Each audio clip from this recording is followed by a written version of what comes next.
Hello friends, how are you. तो देखिए, आज हम जो चतुर्थ श्रेणी कर्मचारी की स्क्रूटनी फॉर्म चल रहे हैं, उसको स्क्रूटनी फॉर्म को कैसे भरें।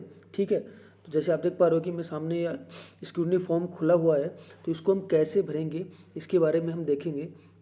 पर्टिकुलरली आज हम बात करेंगे अटेस्टेड फॉर्म की। अटेस्टेड फॉर्म क्या होता है? अटेस्टेड फॉर्म वो फॉर्म होता है जिसके अंदर क्या होता है, जैसे कि आप ये देख पा रहे हो, ये क्या है? अटेस्टेड फॉर्म है। इसके अंदर क्या होता है, ये मोस्ट इंपॉर्टेंट फॉर्म होता है। इस फॉर्म का यूज़ कब किया जाता है?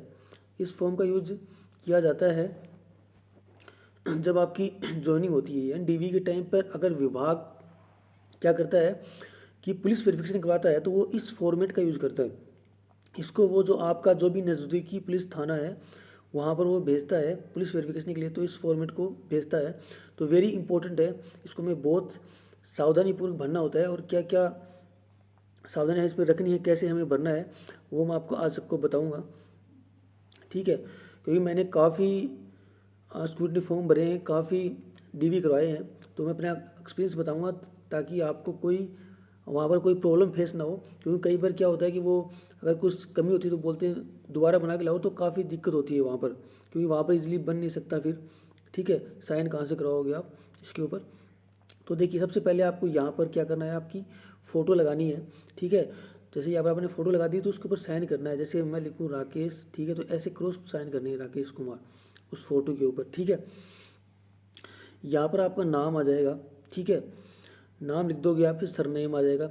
अब कई बार कई लोग ये कन्फ्यूज होते हैं कि नाम और सरनेम हम कैसे अलग अलग करें। जैसे आपका नाम सपोज कीजिए है राकेश कुमार है, तो राकेश आपका नाम हो जाएगा, सरनेम आप कुमार लगा दो। ऐसे ही नरेंद्र कुमार यादव किसी का नाम है, तो नरेंद्र कुमार उसका नाम हो जाएगा, और यादव उसका क्या हो जाएगा, सरनेम हो जाएगा। ठीक है, उसके बाद आपको रोल नंबर लिखना है, मेट आपको छोड़ देनी है। ठीक है, यहाँ पर आपको अपना एड्रेस लिखना है वेरी केयरफुली, क्योंकि यहाँ से क्या होता है कि काफ़ी बार क्या होता है कि पुलिस वेरिफिकेशन टाइम पर जो पुलिस ऑफिशियल वो विजिट भी करते हैं, काफ़ी जगह विजिट करते हैं। हालांकि अब बहुत कम हो गया है, लेकिन अगर नौबत आती है तो आपको ये सही सही एड्रेस लिखना है यहाँ पर, अपना जो प्रेजेंट एड्रेस है।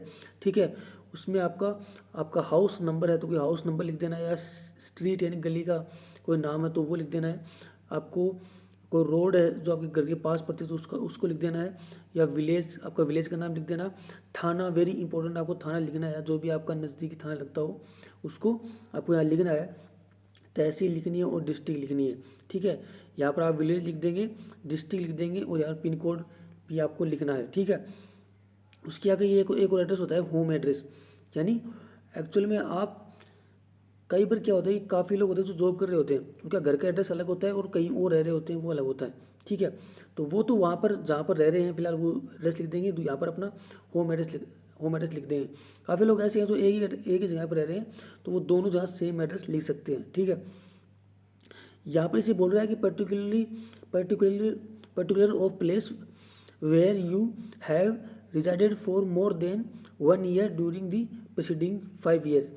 यानी आप पिछले 5 साल में 1 वर्ष से ज़्यादा जहाँ भी रहे हो। ठीक है, तो उसका एड्रेस आपको देना है। ठीक है, तो यहाँ पर आप अपना बेसिकली होम एड्रेस ही दे दीजिए। ठीक है, उसके बाद क्या है, उसके बाद आपका फादर्स डिटेल्स पूछेगा वो। ठीक है, तो इसमें क्या होता है, आपका फादर्स का नेम होगा, पिता का नाम, तो यहाँ पर आप अपने पिता का नाम लिखना है। एक चीज़ याद रखिएगा, वेरी इंपॉर्टेंट है, ये सारे आप जब भी फिल करो कैपिटल लेटर्स के अंदर फिल करना है, इनको स्मॉल में नहीं फिल करना है, कैपिटल लेटर्स से आप यूज़ कीजिएगा। ठीक है, तो इसमें क्या हो जाएगा, आपका फादर्स का नाम आ जाएगा। ठीक है, प्रेजेंट एड्रेस इफ़ डैड, और गिव लास्ट एड्रेस। ठीक है, यानी आपके पिता का एड्रेस देना है। ठीक है, जो जहाँ पर रह रहे हैं प्रेजेंट टाइम पे। ठीक है, जैसे वो जॉब करें तो वहाँ का एड्रेस दे सकते हो, अगर उनकी डेथ हो गई हो तो जो उनका होम एड्रेस है वो दे सकते हो।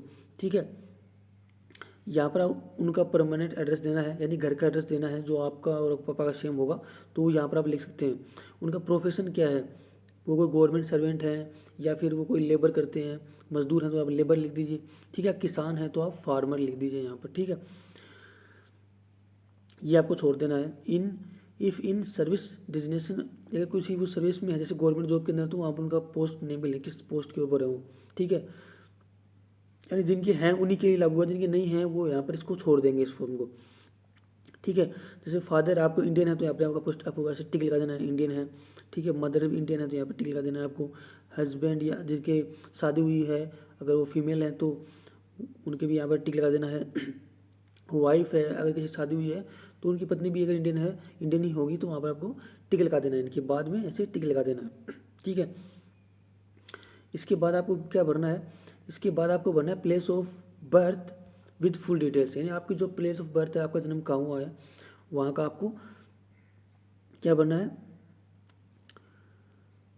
एड्रेस भरना है। ठीक है, तो यहाँ पर आपकी डेट ऑफ बर्थ आ जाएगी यहाँ पर। ठीक है, यहाँ पर आपके हस्बैंड, अगर आपके कोई लेडीज़ है अगर उनकी शादी हुई है तो उनका अपने हस्बैंड का नाम दे सकती हैं, और कोई व्यक्ति है जिसकी वाइफ है तो वहाँ पर इनका एड्रेस, ठीक है, प्लेस ऑफ बर्थ, उनका प्लेस ऑफ बर्थ बता सकते हैं। लेकिन जिनकी नहीं हुई है, मतलब जो अविवाहित हैं, वो इसको छोड़ सकते हैं, या डिवोर्स हैं, विडो हैं, वो इसको छोड़ सकते हैं इस चीज़ को। यहाँ पर आपको क्या डेट ऑफ बर्थ लिखनी है। ठीक है, अपनी डेट ऑफ बर्थ यहाँ पर डेट आएगी, आपका मंथ आएगा और ये रह जाएगा। यहाँ पर आपको present age on advertise form, यानी जब आपने फॉर्म भरा था ना तो एडवर्टाइजमेंट के ऊपर लिखा हुआ था कि इस डेट तक आप कितनी एज होनी चाहिए। ठीक है, तो जब आपने फॉर्म भरा, एप्लीकेशन फॉर्म फिल किया था ना SSID के ऊपर, तो वहाँ पर वो डेट दिखाता है कि इस डेट तक आप कितनी एज आ रही है। तो SSID में आप एप्लीकेशन फॉर्म खोल के देख लेंगे, वहाँ पर आपको जो डेट ऑफ बर्थ मिलेगी उस डेट तक की, वो आपको यहाँ पर लिख लेना है। यानी वो कहाँ से लेनी है, आपको अपने एप्लीकेशन फॉर्म में लेनी है। जिनके पास एप्लीकेशन फॉर्म नहीं है तो SSID से जाकर देख सकती हैं। ठीक है, अगर किसी को SSID भी से भी नहीं देख पाने में समर्थ नहीं है तो एडवर्टाइजमेंट में आप जाएंगे और वहाँ पर एक कट ऑफ डेट दी हुई होगी कि यहाँ तक आपकी एज होनी चाहिए, तो वहाँ तक की आप अपनी एज कैलकुलेशन करके लिख सकते हैं। ठीक है, आपकी एज इन मेट्रिकुलेशन है, 10वीं के अंदर आपकी 10वीं जो मार्कशीट है उसमें आपकी कितनी एज है तो वो आपको यहाँ पर लिख देनी है। ठीक है, अब place of birth, district, state in which it is situated. ठीक है, यानी आपका अपना क्या लिखना है, बर्थ प्लेस लिखना है, आप यहाँ का डिस्ट्रिक्ट लिखना है, स्टेट का नाम लिखना है। ठीक है, उसके बाद एक लास्ट ऑप्शन आता है 9 नंबर पे। ठीक है, वो क्या है, are you a member of schedule caste और शेड्यूल ट्राइब, यानी क्या आप शेड्यूल कास्ट या शेड्यूल ट्राइब से हो, यानी क्या आप SC ST से हो। ठीक है, यानी आपकी अगर कास्ट SC और ST है तो आप यस या नो कर देंगे, अगर आप OBC या जनरल या फिर और किसी कास्ट हो तो आप यहाँ पर नो करोगे। ठीक है, तो देखिए फ्रेंड्स, इसके बाद जो अगला हमारे पास जो एक पेज और आता है वो ये पेज आता है, it is also very important. ठीक है, इसको देखिए हम कैसे भरेंगे। तो इसमें क्या मानता है, आपकी जो स्कूल की जो क्वालिफिकेशन है, ठीक है, आपने जो एप्लीकेशन फॉर्म भरा है उसमें आपने क्या क्या क्वालिफिकेशन दिया, क्या आपने 10th पास ही लिखा है उसमें, या 12th पास लिखा है, या ग्रेजुएशन लिखा है, तो वो सारे आपको विवरण देने होंगे। याद रखिएगा, अगर एप्लीकेशन फॉर्म में आपने 10th तक का दिया तो आप 10th तक का ही यहाँ पर विवरण दीजिए, 12th तक का लिखा तो 12th तक, और ग्रेजुएशन का लिखा तो ग्रेजुएशन तक का ही देना है आपको। यहाँ पर क्या आएगा, स्कूल का नाम आएगा, ठीक है, स्कूल का एड्रेस आ जाएगा, ठीक है, पिन कोड वाइज लिख देंगे। यहाँ पर आपके एडमिशन डेट लिखनी है। ठीक है, यहाँ पर डेट ऑफ लिविंग लिखनी है आपको। डेट ऑफ लिविंग आपको कहाँ मिलेगी, जो आपका पास सर्टिफिकेट होगा ना, जहाँ जब जो आपने पास की है, 12th आपने पास की है, तो उसके ऊपर जो सर्टिफिकेट मिलता है आपको, पास सर्टिफिकेट, उसके ऊपर लिखी हुई होती है, वहाँ से लिख सकते हो।